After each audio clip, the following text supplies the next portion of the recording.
Christine was my student when I first came to Flagstaff in 1989, and we've maintained a friendship and worked together. She's it had a few lessons with me as she comes back from the Germany, and that's been fun over the years to get to work with her. So I knew her voice really well. And when I was in Colorado, I guess it was 2016 in the summer, I like to compose there in a little church in Lake City, Colorado. So I have all this time and space and nobody interrupting. And I thought, you know what? I love these poems by Janet. And I think I'll write for coloratura soprano because I never have before. In terms of my relationship with Janet, this is what I love about this threesome so much, is that I was a 19-year-old at the School of the Arts when I met Janet. And Christine was probably a 19-year-old when she met me. Exactly. So Janet was a huge mentor for me. She was a great friend, and she's also a lesbian. And I didn't. That's where the threesome stops. Christine was never a budding lesbian to my knowledge, but I was. And she was like this professional. She was this professional role model for me, a really solid mentor. And she was my French teacher, so she started writing poetry when she was a little older, and we reconnected, several years before 2016. And I said, "Oh gosh, I would love to look at your poetry." So I'd had it, and I'd had some of it to look at it, but I hadn't had time to really think about setting any of it until I was in Lake City. And I thought, okay, now's the time. And I read these poems, and I just thought, oh my gosh, they're just begging for a setting, and they're so sexy smart, don't you think, Christine? They're just sophisticated. So my intent was to write for coloratura soprano, and I did that for the first piece. What if you could have a gift of prophecy,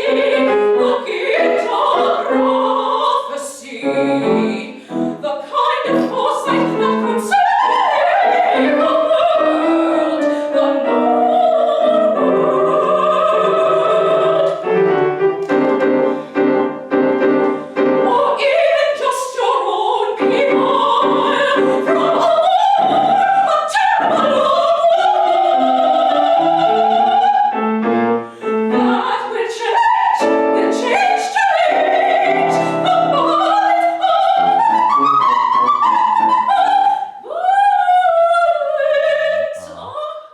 Janet gave me such a gift with Rain Song because it's a tribute to homage to Paul Verlaine. And so it was like, okay, well, Rain, Verlaine, I have to go there, and also as a composer, this is something I've done a lot in the last probably all my life, but really more in the last 20 years of my composing, is to use quotes.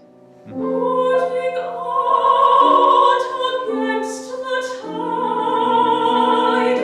against the ride, to where the river's waters.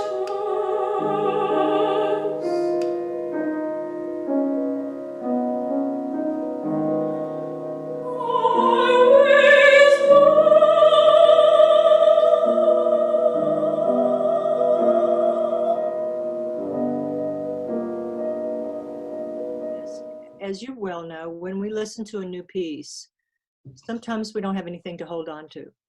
Mm-hmm. And it can just be so frustrating because you want to like it, but a lot of times as a composer, I just don't. And I think, and because I want people to have an immediate reaction. I don't want to wait for that third, fourth, fifth listening. Yeah. I want them to come away with something on the first listening. And if I give them something that they can go, oh, Satie, oh, Debussy, oh, Glitter and Be Gay, or Clang, Clang, Clang with the Trolley. Just something. And I've done that, speaking of whimsical. So it's a good question. Janet was my teacher, and her poetry is so moving to me. And the fact that the three of us came together in that way was really an overwhelming feeling. Yeah. And I feel that every time I hear it. And Christine just did them right before we got shut down. That's right. It was like the last. It was with an audience. It was the last thing.